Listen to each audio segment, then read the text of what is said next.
The call came just past midnight, somewhere over the desert. The comms officer handed me the line, eyes lowered. "Sir, it's Sheriff Dalton. I'm sorry to inform you, your brother's been shot. Multiple times. He didn't make it." Silence. Then the next line cut deeper. "Your daughter was the only one with him. She's missing. We haven't seen her since yesterday." Something inside me locked shut. Not fear, not grief, just cold calculation. My commander didn't hesitate. "The chopper's ready, Captain. You have 48 hours. Go get her. Do everything, and come back." I didn't pack clothes, only a sidearm, an old photograph, and the kind of calm that comes right before violence. They thought I was flying home to bury my brother. They had no idea what kind of storm they'd just unleashed. The ranch looked smaller than I remembered. Yellow tape stretched across the porch like a wound that refused to close. Blood on the dirt, shell casings in the grass. My brother's hat hung on the railing, riddled with holes. The sheriff briefed me quietly. "Robbery gone wrong, maybe." But he hesitated. "Your daughter's prints were on one of the rifles." That word, prints, stayed with me. It crawled under my skin, nested behind my calm. She was 16, smart, careful, the kind of kid who apologized when she closed a door too hard. Something didn't fit. Inside the house, I found her phone on the counter. Cracked screen, last text unsent. He knows. I can't. Nothing after that. Her backpack was gone, so was her stepmother's car. My brother's wife, Allison, the one I'd never trusted. Too polished for ranch life, too quiet when he talked about money. The sheriff called it coincidence. I called it something else, intent. The investigation moved like molasses, but I didn't wait for paperwork.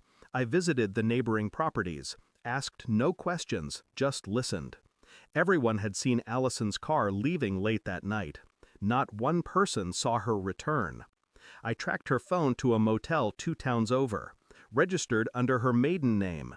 The clerk said she wasn't alone. A man had joined her, a ranch hand who'd quit 3 months ago after a fight with my brother. I started piecing it together. The sudden insurance increase, the cash withdrawals from the ranch account, and my brother's recent message, "You were right about her." That's when I knew. She hadn't just taken his money, she'd taken my daughter.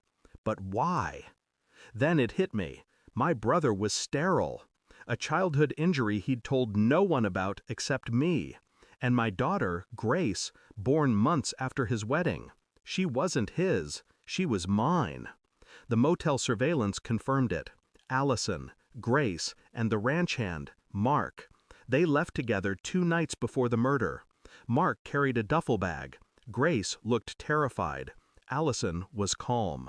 I confronted the sheriff with the footage. He went pale. "You think they?" "I don't think," I said. "I know." The next morning, I found them before the police did. An abandoned rest stop near the border. Allison was inside the car, hands shaking, cigarette burning down to the filter. Grace sat beside her, eyes swollen, wrists bruised. When she saw me, she froze. Not from fear, from shame. "Dad," that word almost undid me. Almost. Allison tried to speak, but I raised a hand. She fell silent. Her eyes darted toward the glove box. The gun was still there, loaded. She knew that I knew. I slid the motel footage across the dashboard. Then the DNA report I'd pulled through military access. Paternity, 99.98%. Allison went white. Grace began to cry. "He found out," I said softly. "My brother confronted you, and you killed him." She didn't deny it. She just whispered, "He was going to take her away." I took the gun from the glove box, unloaded it, and set it in her lap.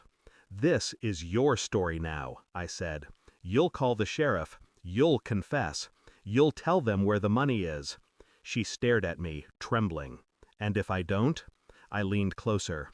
"Then you'll have to live with me, knowing you don't get to choose anymore." She made the call. Her voice cracked halfway through, but she did it. When the sirens approached, I took Grace's hand and walked her outside. Allison's screams followed us, hollow and sharp, until the doors closed and the sound died in the distance. Grace sleeps now, safe at my sister's house. She doesn't know everything. Maybe she never will. I stood at my brother's grave this morning. The air was cold, still. I said nothing, just placed my insignia on the dirt and walked away. People think war changes you. They're wrong. It just teaches you how to keep your hands steady while your heart breaks. I went home with nothing left but truth, and the quiet satisfaction that justice, real justice, isn't loud. It's surgical. When I closed the door that night, I finally allowed myself to breathe. Just once. My brother's blood was avenged. My daughter was safe. And the woman who orchestrated it all was exactly where she belonged. In the dark, I whispered the words he never got to say. You were right about her. Then I turned off the light and left that life buried with him. Thanks for watching. Don't forget to like, share, and comment. Subscribe now to Cheating Stories Insight World for more amazing stories.